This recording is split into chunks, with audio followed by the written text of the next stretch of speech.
Thanks for joining us on our comic book coffee break. I'm Nick Gunning. I'm Eric Mickles. Known online as Dusk versus Known Tweak. online as Dusk versus Tweak. I just want to make sure you were the right one. I am. Okay. Eric, today I'm drinking Yuban coffee. I'm drinking it black on ice. Still too strong. I added more ice cubes to it to try, but it's a very dark coffee, which I'm okay with. Yeah. Listen. Yes. I forgot my mug. You just had a Pac-Man mug. I saw you with the Pac-Man mug. Yeah, it's a tumbler kind of situation.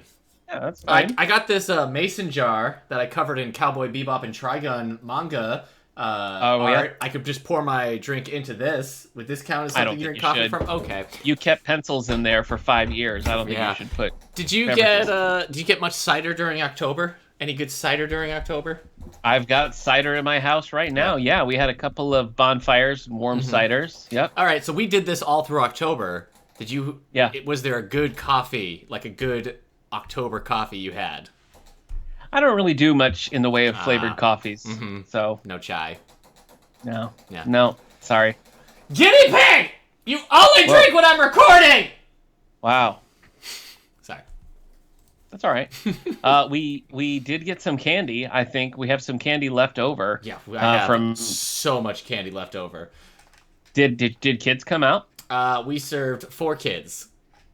Well, so it's crazy. I have not seen social distancing in effect in this neighborhood all year. I have seen parties all year. I sound like an old man, like everyone's been partying when you should be. No, if I was an old man, I'd be like, this thing's fake. That's more like it. But speaking of which, everybody should vote, right? Anyways, I bought a lot of candy. I got a lot left over. It's fine. I got a lot of Reese's peanut butter cups. I got a lot of Kit Kats. It's okay. That makes sense. Yeah. We have Butterfingers left, and we have Nestle Crunch Bar. What I wanted was Nestle Crunch Bars. Yeah. So. Oh, there you go. Good. That's all right. Yeah. Yeah. Let's see. Eric, this show's brought to you by the Radio Meanwhile Network. Go to radiomeanwhile.com for more about this show and others like it on our network's website, radiomeanwhile.com. But this is our comic book coffee break. There are many like it, but this one is mine. Yeah. You know, I would say this is the smoothest podcast video show we've ever done together, don't you think? Right now? Today's episode 20? Yeah. Yeah. Hold on, let me just adjust your video live on air as well. Geez. Wow. So, okay. No, it's all right. It seems like I have to do this every time. I got to crop it. Okay. Yeah. There's no winning with you. Shall we talk comic books? If we have to. Did you do any last-minute Halloweening last night as we record? We watched some SNL Halloween specials that were going on. That's fun. I actually didn't do any of that this year. I usually like them. Yeah, well, Peacock has the 24/7 channel thing that's on right now. Yeah. So we just put that on. Fun. They repeat themselves so much on that thing though. For a whole it's 24 hours of SNL. It's like, okay, well, can I see more than the same 2 skits over and over again? Right. So I was excited to see Chris Farley had done another version of Matt Foley. Not Matt Foley. Is that right? Matt Foley, motivational speaker. I am a motivational speaker. Yeah. He did a second one. It was a Halloween one, and it was just like not fun to watch because it's just not as good as the first one. I think it's more than 2. I've seen a couple. Oh, I've only ever seen the one with Christina Applegate. Yeah, that's the one. It's like, how do I get That's the one everybody loves. Yeah, that's a good one. Yeah. Dad, I can't see real good. Is that Bill Shakespeare over there? Yeah, the sequel one had Christian Slater. What was Christian Slater doing in the early 90s that he would be on anything? Seriously? Christian Slater was hot. Okay, everybody says that, and I look at him, I'm just like, why? Okay. Christian Slater looks like a... What? There's 8. There's 8 Matt Foley appearances from 93 to 97. Wow, I only thought there was the one. Shows you what I know. Are you still watching Cougar Town? Because there's a 1995 one with Courtney Cox. Oh, I am still watching Cougar Town. Okay. What was I going to say? Christian Slater looks like right. the kind of needle you really don't want to get poked with. Huh. Like you stuck your hand in a bucket of needles and you got the Christian Slater needle and it's like, it's bad news for you now. You've got He's in Star Trek 6. Do you remember that? No. a young Christian Slater cameos at the end of Star Trek 6? No, I don't remember that. Okay. Yeah. He comes and wakes up Sulu. That's all. That Klingon looks funny. We watched... Yeah. That's the Christian Slater. What's a Klingon? Okay. I didn't know you had one locked and loaded, but yeah, that's fine. That's fine. What's All right, so did you... I'm just asking what you watched for Halloween. You said you watched SNL Halloween. Is that it? On the night, we watched What We Do in the Shadows. The night before, we watched The Blair Witch Project for the first time in my entire life. And it scared me. How was that? Scary. Did it scare you? Yes. Yeah? I couldn't sleep that night. So that was great. Because you thought The Blair Witch was coming No, for you? I just remembered what I had watched, and it was scary. Though I did get out of bed at night because I thought I heard a bump, and I went out, and I was like, what the heck? That's so brave of you. Yeah. That's nice. Well, yeah. In the movie, she says, I'm too scared to close my eyes, and I'm too scared to open them. And I'm like, that's how I feel right now. Laura, Heather? So it really worked for you. All right. I watched something less scary. I watched the Batman versus Dracula. Oh, you were trying to segue, and I got in the way of the segue. Oh. No, you didn't. Besides, 5 years together, I'm used to that in podcast form. Not together, Eric. Don't. You wish. Anyway, we watched Batman versus Dracula last night. And you're not... Have you seen, like, a second of this show? I feel like maybe we watched the Batgirl episode together. Like I've seen a Riddler episode where he's like, this was my last chance to not be the Riddler, but I am the Riddler. Look at my crazy scythe! Okay. Anyway, it's pretty solid, actually. And watching it... I've only heard good things about it. They're really clever with the way that they... I mean, you do see some blood. Penguin slices his hand. And that's kind of what get things going. But they're really smart about, like, Dracula will be wiping away, and you'll see, like, the holes in the neck and stuff. They do a lot to kind of avoid it. There's at one point where the Joker is turned, and he goes to a blood bank, and it's like emergency lighting is on, so it's all like a green light, so all the liquid just looks black, and he goes nuts, just like guzzling blood. And I was like, whoa! So it was definitely... I was going to watch it with my son because I didn't think it was that bad. You know, we watched a few minutes of it. As soon as Dracula shows up, he was like, maybe not. And I was like, good call. So my wife and I watched it after he went to sleep. I think it holds up pretty well. You do start to feel the length towards the end. You know, like the fight between a Batman and Dracula does really go on. And he gets all suited up to go on like this big vampire hunt and doesn't have a different suit. That, to me, I'm like, how are you going to sell toys if he's wearing the same suit? You got to make the Batman Vampire Hunter toy. I know. Yeah. I know. I would have it. It's got great music, too. Give me my Batman steak. My bat steak. The theme, the Batman versus Dracula theme that plays in the opening credits is really cool. I try to find it online, but like all the music from the show, it's hard to get. It has one little factoid about it that's interesting. It's the first time you ever see an animated Vicky Vale. Huh. At this point, of course, she'd been in the comics for a long time in the serial and Kim Basinger in the Batman 89. But this is the first time you actually see her animated. And here she's voiced by Tara Strong. And you don't get that character very much. Of course, she's a female in a animated movie. Of course she's very... Right. And you don't really see animated Vicky Vale again. Isn't Tara Strong also Harley Quinn and Batgirl in this?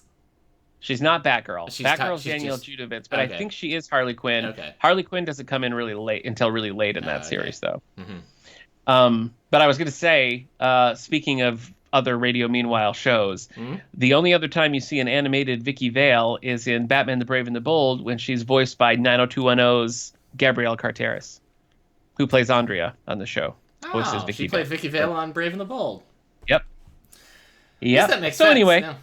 I still recommend the Batman. I like the comic book that goes with it, and the Batman versus Dracula is good. And I'm sad that we never got to see that Hush movie they were always trying to get done. Hush. Yeah. Yep. Well, you could just imagine that Dracula is also Hush, and it's a twofer. Okay. Yeah. Maybe I will. It's your Batman BOGO. Right. Yeah. I read one other Batman thing, so I'm going to tell you about the Batman thing that I read. Are you ready? I finished Batwing. So this is Batwing Volume 5. The Batwing! So this is like, I don't know, like it's under 40 issues, I'm pretty sure. I think it caps out at like 38. And for the first 3 volumes, you're following a character named David, who's Batwing, and it's all set in Africa.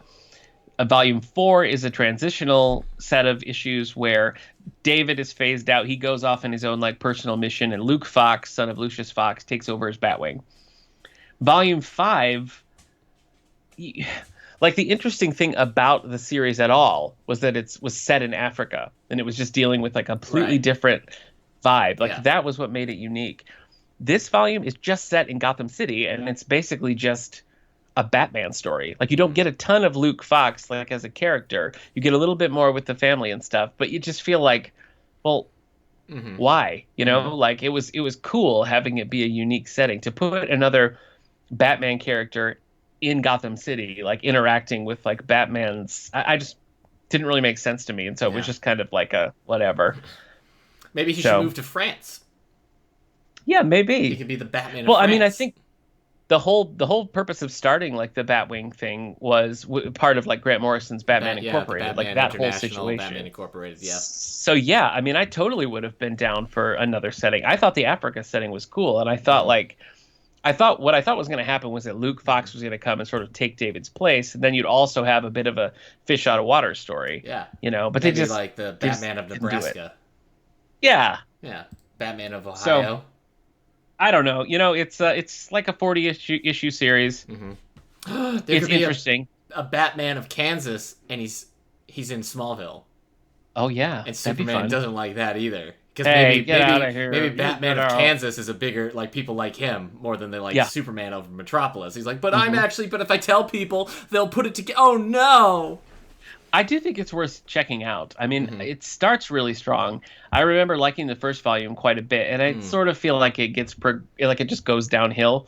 But you know, the character's good, the idea's good, and it's got a strong start. So I say check it out. Okay. What about you? Did you do any interesting reading over the week? I read Animorphs, the graphic novel adaptation of The Invasion. This is the one you said you were reading, and then you didn't read it, and so we couldn't talk about it last week, but now you've remedied the situation? You're talking about how my Goodreads will say currently reading, but I hadn't started it, even though it was technically the book I was currently reading. Yes. So K.A. Applegate, Michael Grant. I hate saying that. I hate saying that K.A. Applegate is also Michael Grant, because I always thought it was just Catherine Applegate, but it's both of them. It's a pseudonym for the two of them, and I hate that in a way. Wow. But anyway, Catherine Applegate, Michael Grant wrote Animorphs. Chris Grine is the person doing the adaptation here and the art. So the art is a very strong element to this. It's colorful. It's not overly kiddie. The animals look like animals. They look dangerous when they need to look dangerous.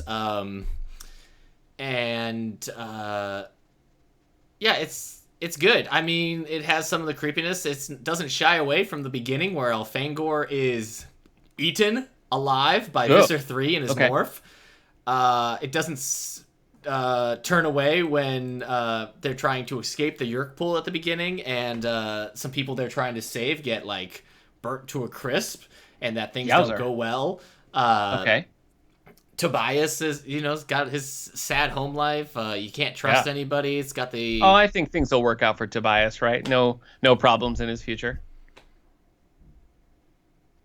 It doesn't work out for Tobias. I mean, in the long run, no, it's all kind of sad. They don't really get a happy ending. All right. The Animorphs. The last book of the Animorphs is called The Beginning. I did know that because we did a whole spotlight. Isn't that funny? On the book show. It is funny. What else about the Invasion graphic novel? I liked it. I mean, it was very nostalgic. It had me thinking about the Animorphs. It had me thinking about being a kid during that time reading the Animorphs. A lot of the scenes look like how I imagined them. Not even just like, oh yeah, that's close. It was like, oh, that is exactly how I pictured it. That's funny. I really didn't think you were going to enjoy it. I was hoping you would, but I was worried for you. Yeah. To have something like that. I just didn't think it was going to ever be as good as you were hoping it would be. So I'm glad to learn that it was. Yeah, it was good stuff. So yeah, I imagine this is going to get new readers as opposed to the books. So I hope this does well. Yeah, it's nice that it has a second life. Yeah. They showed a preview of The Visitor coming next, but there are 54 of the books, or 52. There's like 52 to 54 of the actual books. There's the Megamorphs, there's the Chronicle books. Like, are Yeah. they going to be covering all of this in graphic? I mean, there's a lot of like ghost writing after book like 26 and on. So there's a lot of like filler in the series. But I mean, are we still looking then at like 30 of these things? That's a lot.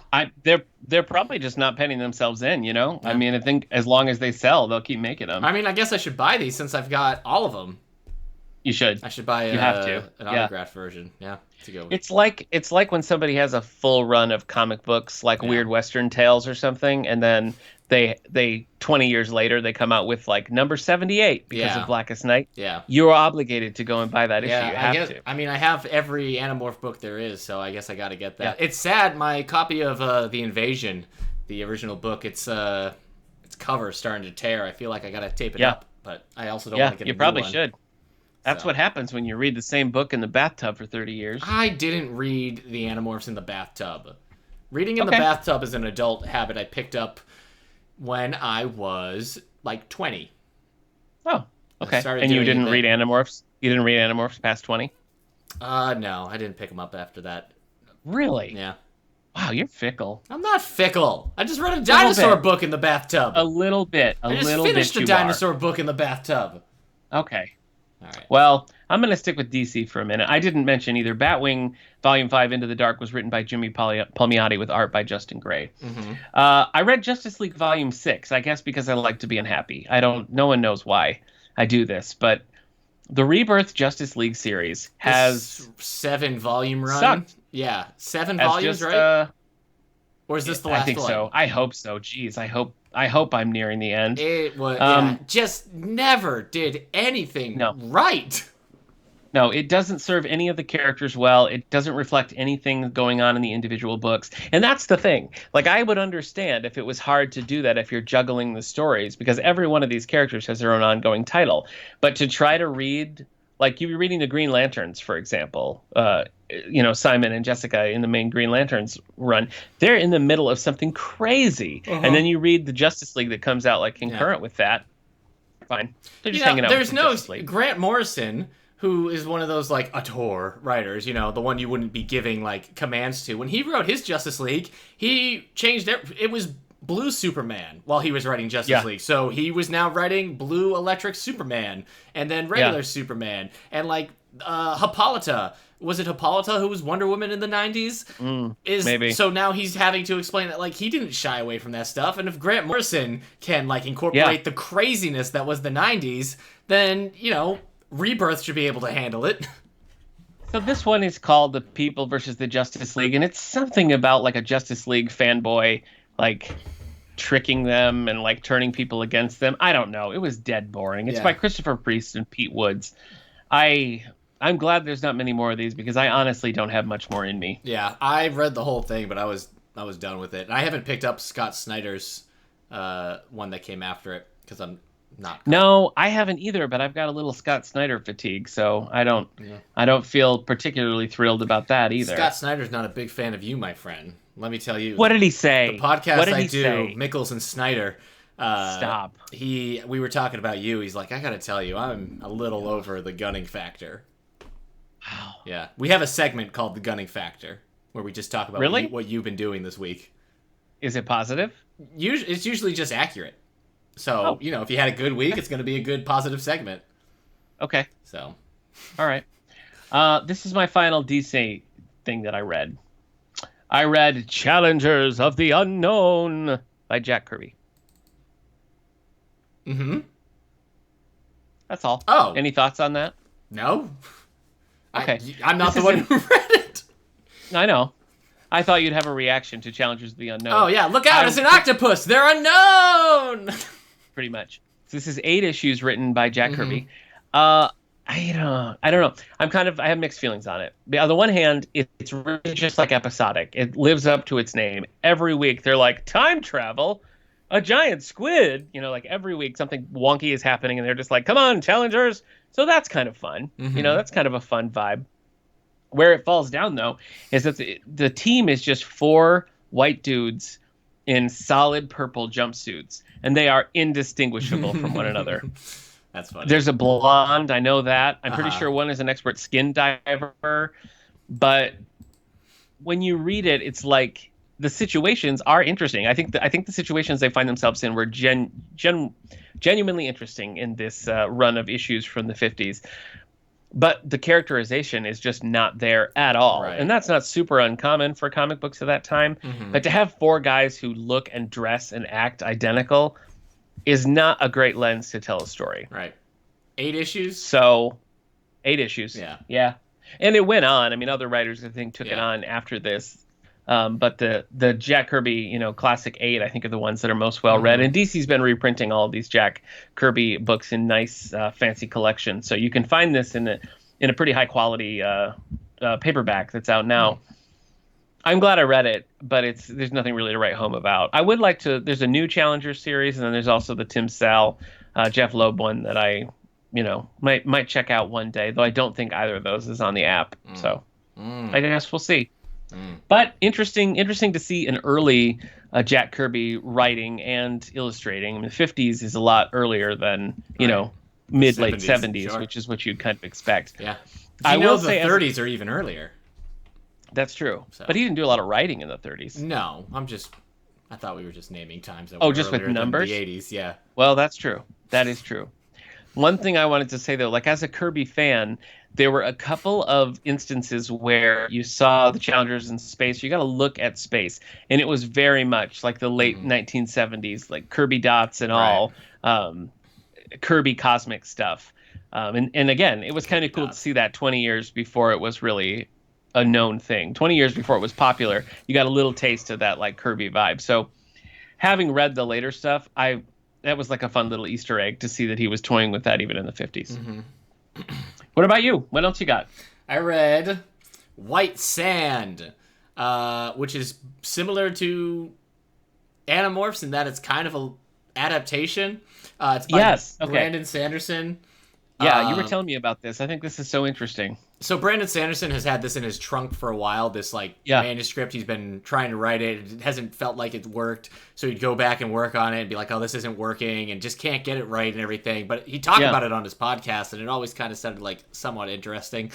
And then Dynamite came to him and was like, do you have anything you'd like to turn into a comic book instead of adapting something he's already written? He's like, well, maybe this is the perfect opportunity to do White Sand finally. So he has the manuscript, but I believe it is Rick Hoskin who is adapting it into comic book script form, and then Julius Gopez is the artist. So there's a couple of filters through it. But, I mean, it's basically just a Brandon Sanderson fantasy book in graphic novel form. See, I think that's cool that they took this thing that he couldn't make work and gave it new life. I think that's really cool. 3 volumes out right now. It is more interesting than if this was like a Mistborn adaptation. I probably would have like skimmed through it, but because it's like a new thing, I was like, oh yeah, I'll read more Brandon Sanderson then. And it's also nice because it's going to be a Brandon Sanderson story that's not a 2,000-page novel that you have to buy in digital form because you just don't want to hurt your shoulders. So that's good. I'm not the biggest fan of the like Fathom style sketch art style, but it serves the purpose. The whole idea is that certain people can control sand, but it also uses, because this is a Brandon Sanderson magic system, you can control sand, but it dehydrates you. So if you control too much, you could die of dehydration. All right. Sand that has been used turns black. And so you can tell what sand has been used, and it needs to like be given its magic back at some point. There are different people and the tribe of people that learn to control the sand have just been killed, except for this one guy. Except he can't really control the sand. He wasn't even really accepted by his own people, and so now he's the last of those.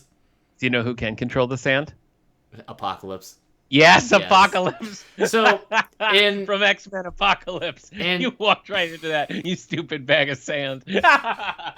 in a way, he's like the guy from that Star Wars show you love. Yeah. Okay. Sorry. Go on. Keenan Thompson. Yeah, and Kel. Yeah. No, who's the Jedi you like? Screw in the tuna. Oh yeah, Kanan. He's like Kanan in that he's like one of the last Jedi, but he was never actually a Jedi. I see. So it's kind of that situation. But also, I didn't even think about this. Like, I was just reading, I'm like, we'll just follow this guy through this whole comic book series. But because it's Brandon Sanderson, there's actually 2 other people that you're going to be following, because he tends to like to have multiple people. So, Fantasy, baby. Yeah, if you like Brandon Sanderson, you should probably read White Sand. If you don't, you might like White Sand. Like if you're kind of put off by like reading epic fantasy books, yes, White Sand might be a better in than me giving you like Words of Radiance. Yes. So. Okay. Yeah. Sounds fun. Yeah. Well, I read a few things that seem like Spider-Man would be in them, but he's not. Would you like to hear about him? Yeah, tell me about these not Spider-Mans. Okay. Well, for starters, I read Marvel Masterworks Spider-Woman, Volume 1.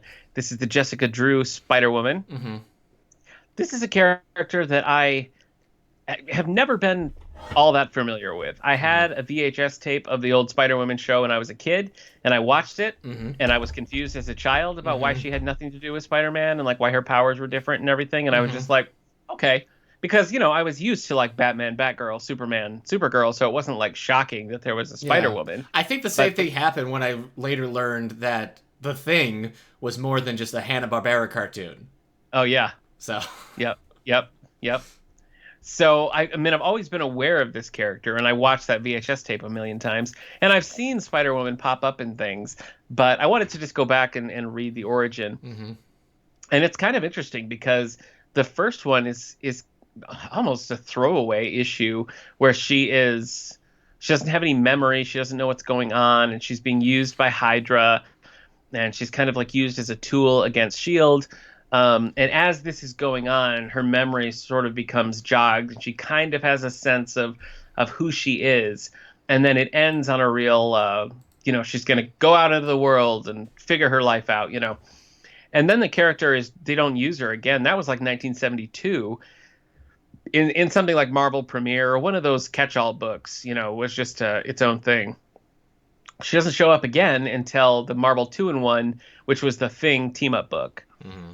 And it's Thing and Shang-Chi and Spider-Woman, again, is kind of used as a villain against them. So you go through that whole arc of these 2-in-1 issues where her and Thing and the Fantastic Four sort of start off fighting each other, and then eventually she's kind of figures out what's going on and has a little bit more agency, is back on her own. Mm-hmm. Then we start the Spider-Woman series proper. And so the first 8 issues plus the first appearance, plus these Thing episodes are all included in this Marvel Masterworks Spider-Woman. Okay. So it's a good overview of the character. Spider-Man is not even mentioned, which I just think is so bizarre, because 72, 77, when these issues were coming out, Spider-Man was a hot commodity. Why wouldn't you want to tie it to Spider-Man? And if you're not going to tie it to Spider-Man, why are you calling her Spider-Woman? Why is she not like the praying mantis or something? Like, I don't understand it. So I spent the whole time being like, that's weird, because they just never make any sort of connection there. Mm-hmm. Okay. No, there was a quote that Stan Lee did. I wanted Spider-Man to have problems. Where's it? What are we quoting here? Stan Lee, hello culture lovers, Stan the Map raps with Marvel Maniacs at James Madison University. Oof. I suddenly realized that some other company may quickly put out a book like that and claim they have the right to use the name, and I thought we better do it real fast to copyright the name. So we just batted out quickly, and that's exactly what happened. I wanted to protect the name because it's this type of thing where someone else might say, hey, why don't you put out a Spider-Woman? They can't stop us. Years ago we brought out Wonder Man, and DC Comics sued us because they had Wonder Woman, and I said, okay, I'll discontinue Wonder Man. And all of a sudden they got Power Girl after Marvel had introduced Power Man. Oh boy, how unfair. So, basically, funny. There you go. I guess it was just like a corporate move. But it is weird that if like you're going that stretch anyway to use the name, that you'd still bring in Spider-Man. I would think so. Maybe they just needed proof of concept. That's funny because DC Comics actually had a character named Spider Lady, and she was the main villain in the old Kirk Allen serial. Yeah. Well, she may be a Spider Lady, but Jessica Drew is a Spider Woman. A Spider Woman, yeah. But Spider Lady is such an interesting character to me because those are in the 40s, like way back in the 40s in this serial, and she is just the villain. and they never really make issue of the fact that she's a woman. And I just thought it was cool that in the 40s you had this like female villain, and that's not a plot point, so that's cool. But I don't think they really used her much out of that. But I feel like if DC Comics wanted to make a stink about that, they could have, because that was long before this. Anyway, the first 8 issues are in the Marvel Unlimited app, and then it kind of jumps around after that. Yeah, it does. Even if it didn't, I don't know that I really feel all that compelled to follow the story all that much. But I was kind of planning on reading some of the later Spider-Woman stuff, because I just like the look of that character. Like, I like her vibe when she shows up in things. So really, I may check back in. I kind of hate Spider-Woman's costume. Oh, really? The red, like, yeah, the red and with, the like, yellow. Yeah, I don't know what it is. I don't know if it's because it's so red with a little yellow. I've never been a fan of that costume design. Okay. So I like it. I like the mask. I like the loose hair. Yeah. This a lot of big names attached to the issues in here, written by Marv Wolf and Archie Goodman, with art by Carmen Infantino, Sal Buscema, Ron Wilson, John Buscema, Gil Kane. So a lot of heavy hitters in this Marvel Masterworks here. My other non-Spider-Man thing that I read was Venom by Rick Remender. Venom, illustrated by Tony Venom. Moore, Tom Fowler. You've read this, right? This is where Eddie Brock is kind of like currently reading this series, and I keep forgetting to go back. I'm in the middle of the series. That's funny. So I'm gearing up to Spider Island, and the next batch of issues that I'm going to read include Venom 5 and 6. And I was like, well, geez, I might as well just start at the beginning. I'm so close. Yeah. So that's why I read this. I probably wouldn't have otherwise. But I liked it. I mean, I like the concept. Thompson. I think it's cool. Sure, yeah. I think a different writer comes along and kind of refocuses the series. I could be wrong. I'm not sure where I am in this series at the moment. I just felt a little bit like the concept is cool, the look is cool. It doesn't quite nail it, though. Like, it seems like it should, but it doesn't quite. This is so we'll see how I feel post Spider Island. I might stick with it, but I liked it. This is where I left off when I was reading through, like, every Venom series. Oh, I remember those days, yeah. So I did read this one. I gave it, like, 3 stars. Yeah, that's about what I did. And because I think, like, you might like... Oh, Red Hulk shows up in this series. He's part of a crossover between him and Ghost Rider and X-23. Okay. So, yeah, I mean, part of your... okay, so I've read The Savage Six, apparently. Okay. Cullen Bunn takes over. Okay, I've read a bunch of Cullen Bunn stuff. Oh, you know what slowed me down? No. You read 23 and 25, and then 26 and 27 were part of Minimum Carnage. Oh, okay. That also had Scarlet Spider, which I was reading as well. Oh, so that's what's. So technically, I need to waiting get back for the convergence. Yeah. So I read all that. So I got to do Devil's Pack next. So I've still got quite a bit to go. Yeah, Cullen Bunn is very hit and miss with me. So I don't know if I'll like, but I like Rick Remender. Okay. Rick Remender. Well, that's it for my Marvel reading. What else you got? Oh, you know what? I'm pretty sure the Ghost Rider is new Ghost Rider, Robbie Reyes character. Okay, cool. So you got him in his car, and you got X-23, and you got Red Hulk teaming up with this Venom. Okay. So in Vegas. Venom. So more like a Last Vegas. If yeah, am I right? Don't save the day. Yeah. Are we gonna get sued for singing that Eminem song about Venom? I don't think so. No. It's stupid. No, I don't think so. I read, and I think this is the last thing in this series I'm going to read. I read Black Hammer Justice League. Hey, you did it. The crossover. How was it? Jeff Lemire and Michael Walsh is the illustrator. Lemire. It's fine. Yeah. This is definitely not a thing. I can't imagine somebody who likes Justice League but has never read Black Hammer enjoying. Whereas, yeah, it's just the thing. It's not like a totally smooth... I mean, they kind of explain stuff. Basically, Black Hammer... It takes place during the time Black Hammer is stuck on the farm and everything. So it's still like during the story. Maybe they never get off. I don't know. No spoilers. Who knows? Yeah. But anyway, everyone trapped on the farm in Black Hammer suddenly switches places with the Justice League in the DC universe, and the Justice League are now stuck there. So sometimes you get to go back, and Batman's trying to figure out how to get out. Cyborg is sad because he's stuck in the house all the time because there's no internet, and he looks like a cyborg. Sure. Wonder Woman and not Martian Manhunter. Who else is there? Flash died. Flash Thompson? No, just Flash. Oh, okay, cool. Yeah. So I don't know. I feel like reading about the Justice League trapped on a farm for 10 years would be interesting. That's what. Well, it's not when it's the Avengers. Right. It would be interesting. But really slows things that's down. basically what Black Hammer is anyway. And Black Hammer characters are all like archetypes of DC Marvel characters in general. So it's very just like, yep, this is what we were reading back when we read Black Hammer issue 1. So I guess you're probably getting more for seeing the Black Hammer characters interacting with the Justice League in general, like the DC universe, like the girl who's trapped in her like Ms. Marvel form, not Ms. Marvel, Mary Marvel form.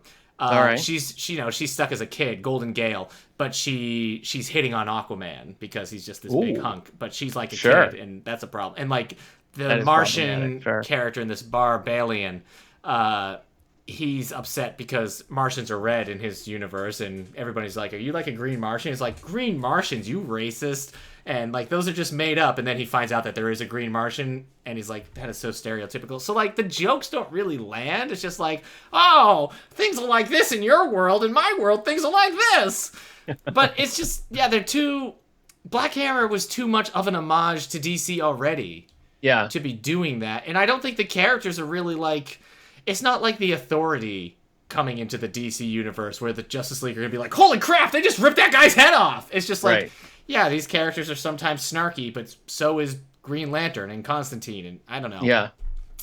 The art was fine as well. But, I think the thing is, Jeff Lemire thought we liked Black Hammer for one reason, and it turned out we liked Black Hammer for a completely different reason. So, I don't know. If there's a future Black Hammer story, I'm probably not picking it up. Recently, I picked up Ascender Volume 1, which is the sequel series to Descender, which I loved, which was a really cool sci-fi story with the art by the person who does Little Gotham and everything.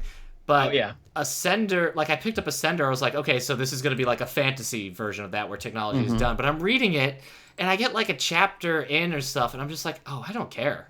I don't care about this. Even if this is a continuation, I'm like, I liked the story you told. I didn't need a sequel series either. I don't need to see like some kind of witch-like character that has the stereotypical like bumbling sons that look alike and are always making mistakes. Like, look out, Doyle. Okay, Foyle. Whoa, stairs. Mom's gonna kill us. Like Futurama has, it's done. You just watch Futurama now if you want that shtick. So I don't know. Jeff Lemire he's an interesting writer, but I don't think it's interesting when he tries to do sequels to his stuff either. So maybe Ascender's great. Maybe I'll pick it up when it's done or something, or I'm in a different mood. But I'm not reading it now. So, Jeff Lemire's Teen Titans Earth 1 was great. Mm-hmm. Teen Titans Earth 1 Volume 2, not so great. So maybe it is. Yeah, they say your first album, and you put in all the songs that you wanted to do. Yeah. It's the sophomore. Yep. Yeah. Sophomore Jeff Lemire's sophomore slump.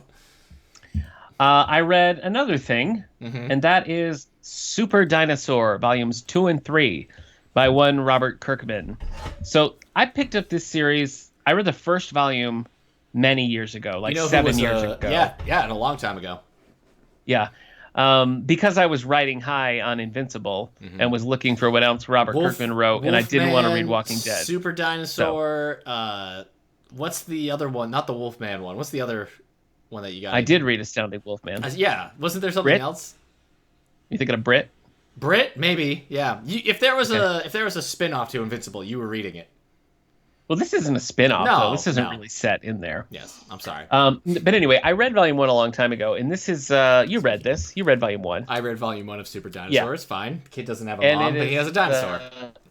It's definitely for a younger crowd. There he is. He got a dinosaur. It's for a younger crowd, and it's really, this kid has a super dinosaur, and they kind of like go on adventures together. And the first volume ends on a bit of a, it's a cliffhanger, and that's something you kind of were just meant to believe the whole time. You realize, oh, that's not true. And then as the story goes on, more and more happens. They discover there's a whole internal Earth like a world inside the Earth where dinosaurs are still like there, but they've developed more and are like sentient, and so it's a lot going on. There's kind of like a group of scientists, including the Dynamo family and Super Dinosaur, who are trying to defend this area, and then there's a group of villains who are trying to destroy it, or whatever. So that's where it is. It's a 4-volume series, and really, I mean, I think if it wasn't for the age it's for, it would have just been put out as one, because 4 volumes together would be about the size of a more traditional book. But I like it. It's not great. It never really gets beyond like, oh, that's fun. But I think for a younger crowd, like the 8 to 12 range, I think it would be just right, because it is adventure and there are stakes. A lot of times in graphic novels that are meant for that age, the stakes are so low that it's not super exciting. But I think, this is something like kids could really like get into. I probably would have liked it as a kid, although I was reading like Silver Age DC when I was that age. So maybe not. I would have been like, this is too much. No one's trying to trick anyone into marrying each other. That's crazy. Yeah. You know who's a real super dinosaur? Tell me. The Argentinosaurus. Really? Largest dinosaur that there ever was. Probably the largest land animal there ever is. Possibly the largest any animal can get. Bigger than Indominus Rex? Yes. Okay. What? I don't think you understand. Like, if the Indominus Rex is based off of the T-Rex, and we're talking like 30 tons. Yeah, but he's like crazy mutated, right? Yeah, so maybe he's like 40 tons. But it's also sleek. Anyways, yes, the Indominus, she is a bigger T-Rex. She's a big girl. Yeah, but a swimmer's build, so she really can move. I think when I say like biggest dinosaur ever, you're just thinking like a T-Rex that's slightly taller or something. We're talking about like a Titanosaurus, the like 100 to 130 feet long, possibly 100 tons. Nah. All right, that's a super dinosaur. Is all I have to say. Anyway, I was probably a little too big. I was thinking that I could get through all of Super Dinosaur, but I ran out of time. I blame the time change. Wait, but they gave you an hour. Yeah, when you have kids, though, anytime you're moving the clock, it just makes life unpleasant. So I don't feel that I gained. You should move to Arizona. Yeah, all right. Yeah, just like the show, the OC. If there's two things I love, it's dryness and heat. Yeah. So I think Arizona is really for me. That's how I like reading my dinosaur books. I like a lot of heat, but I like a little bit of dryness in there too. Is that how you like your salsa? Dry heat. Yeah, a little bit. Yeah. Okay. Jalapeno peppers in there. Should we get into the quarter bit? Oh, no, you got another one. You SOB. Sorry. Who do you think you are? Sorry. Huh? Sorry. Some type of Titanosaurus? You think just because you're one of the largest dinosaurs ever, you can just call the shots? You freaking... Like the Indominus Rex. No, the Indominus Rex. I read Harleen. Oh, yeah. Well, or more like hard pass. Yeah. I read Harleen, which is by, I think it's Stepan Sejic. So don't do that to me. It's funny because I thought I didn't know this artist, and I do think I know this artist because what a twist. Yeah, that's the twist. Because I'm pretty sure they're the artist of some of the Rebirth Suicide Squad, and I remember reading those Suicide Squads, and when the art started to change, and I was thinking like, wow, this art is really good.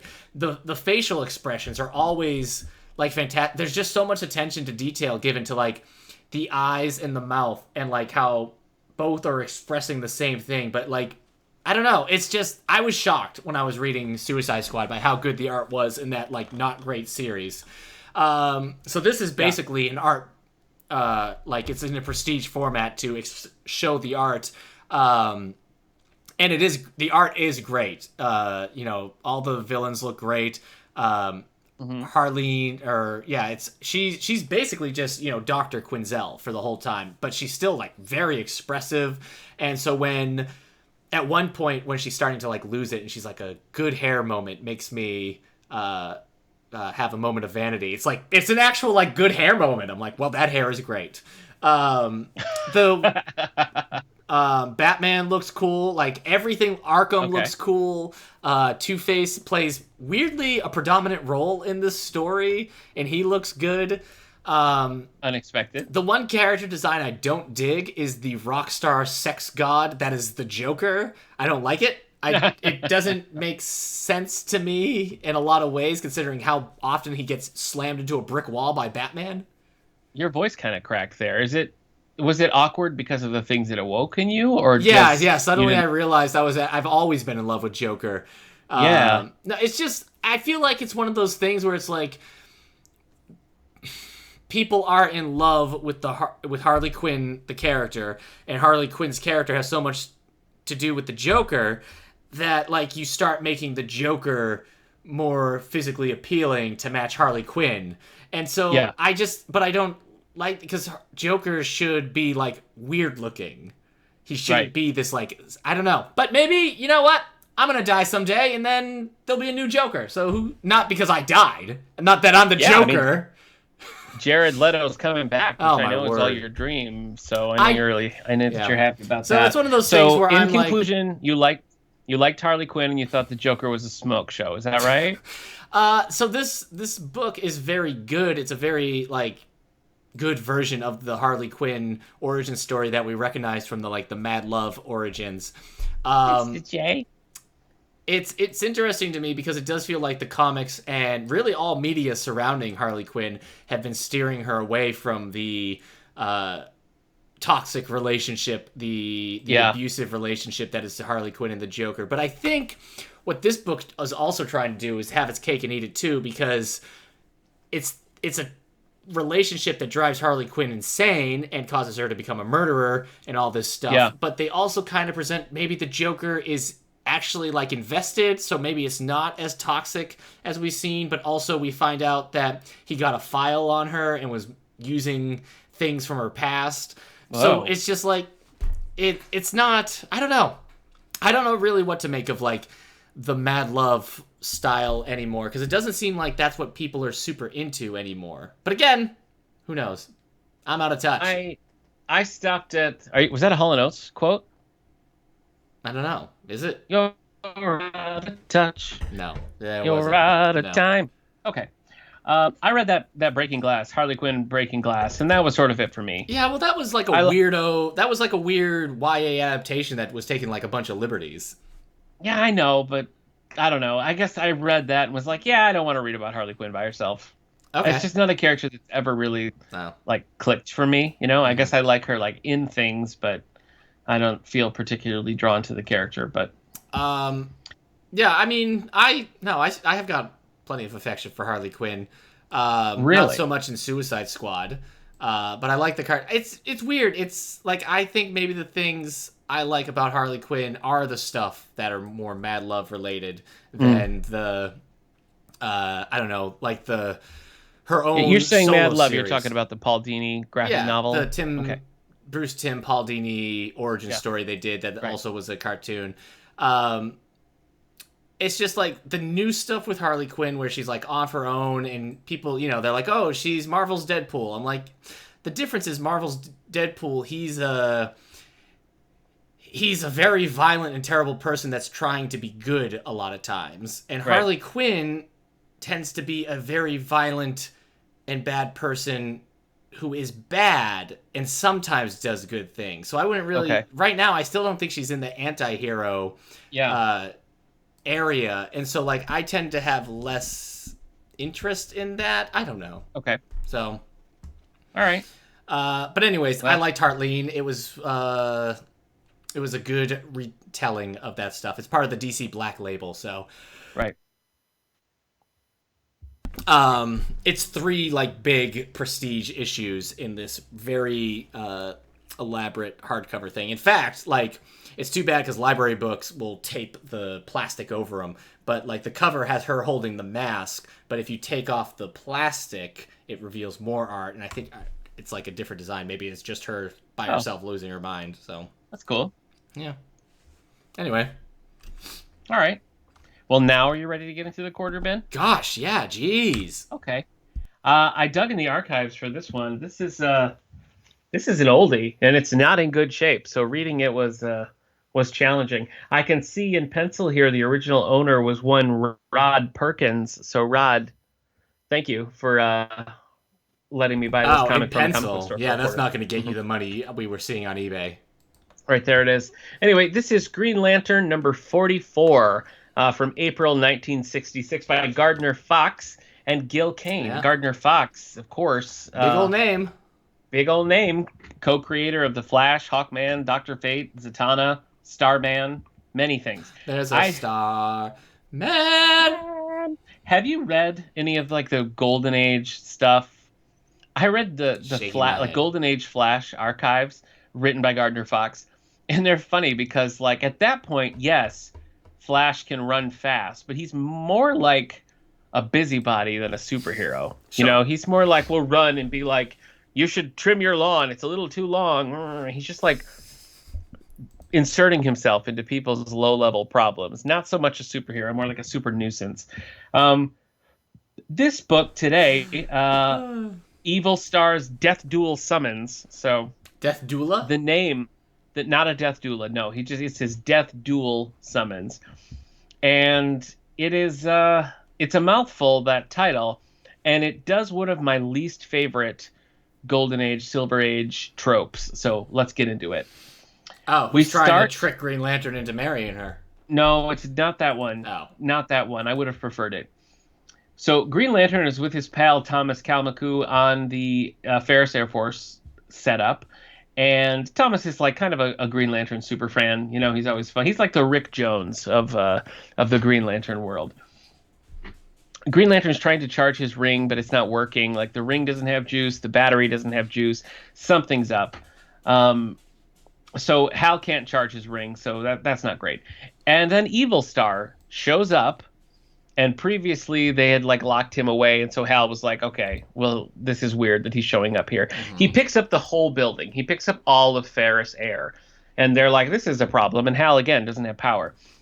Thomas is inside messing with the battery, and it fires up, kicks into gear, and so Hal charges the ring, fights Evil Star, but when he lands his first attack, Evil Star dissolves, and it turns out he was just a projection, and he is, in fact, still on Oa. So Hal has enough charge to get to Oa, so he heads out, trying to figure out what's going on with Evil Star. Thomas, very excited. Can't wait to hear the latest Green Lantern adventure to put in his book.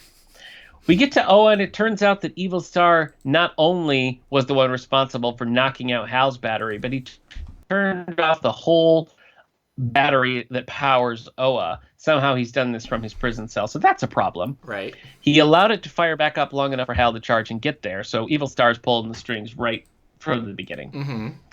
As soon as Hal gets there, Evil Star yanks the ring off Hal's finger, and once again he's powerless. So Hal panics and rushes to the Guardians and picks one up and uses a Guardian as a meat shield. So Evil Star runs away, and Hal goes after him, even though he doesn't have a ring and he doesn't have any power.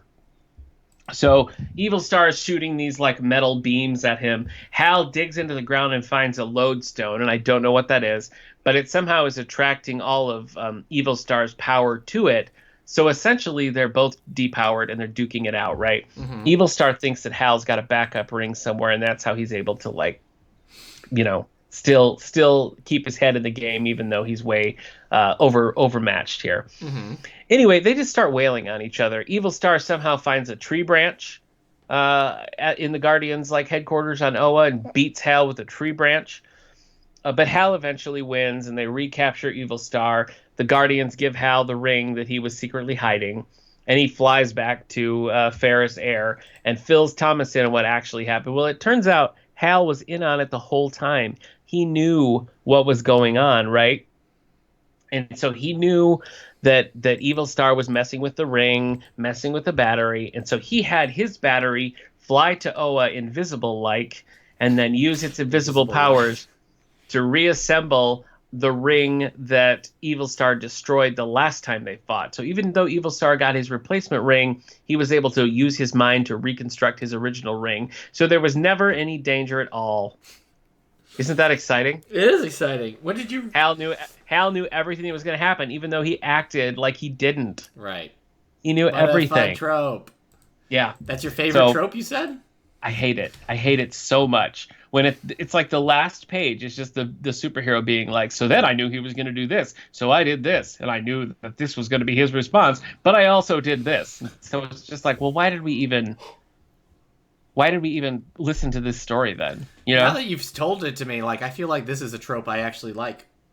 You like it? Yeah. I like this it's trope. I like when the I don't. Kind of a Poirot sort of vibe to it. I don't like it. I knew Sabretooth was going to kill those 4 individuals, so I let him. And then I caught him. Right. But those 4 people died. Well. Yeah, you can't make an omelet, without killing 4 people. Yeah. Did you, do you have a Batman book this week, or Whoa. You're not favoring us with a Batman book today? I can favor? With a Bat book? What? You left that hanging a little too long, and I think we all were uncomfortable. My Batman rando pick is Batman Two-Face. Ah! Which relates to Harleen. By J.M. DeMatteis and Scott McDaniel. It's an original graphic novel. One thing I didn't know about this book when I first read it, I only just learned about this, is because it came out in 95. This was like a prestige format release for the movie Batman Forever. Oh. You know what? The Two-Face on the cover does have kind of a Tommy Lee Jones vibe to it. There was another series that was written by someone else that is about the Riddler. Okay. So that makes sense. These are like, they're kind of like the one I did before, the Man Who Laughs, like small graphic novels just put out on regular comic book day. It's not like an origin story. It's about Two-Face.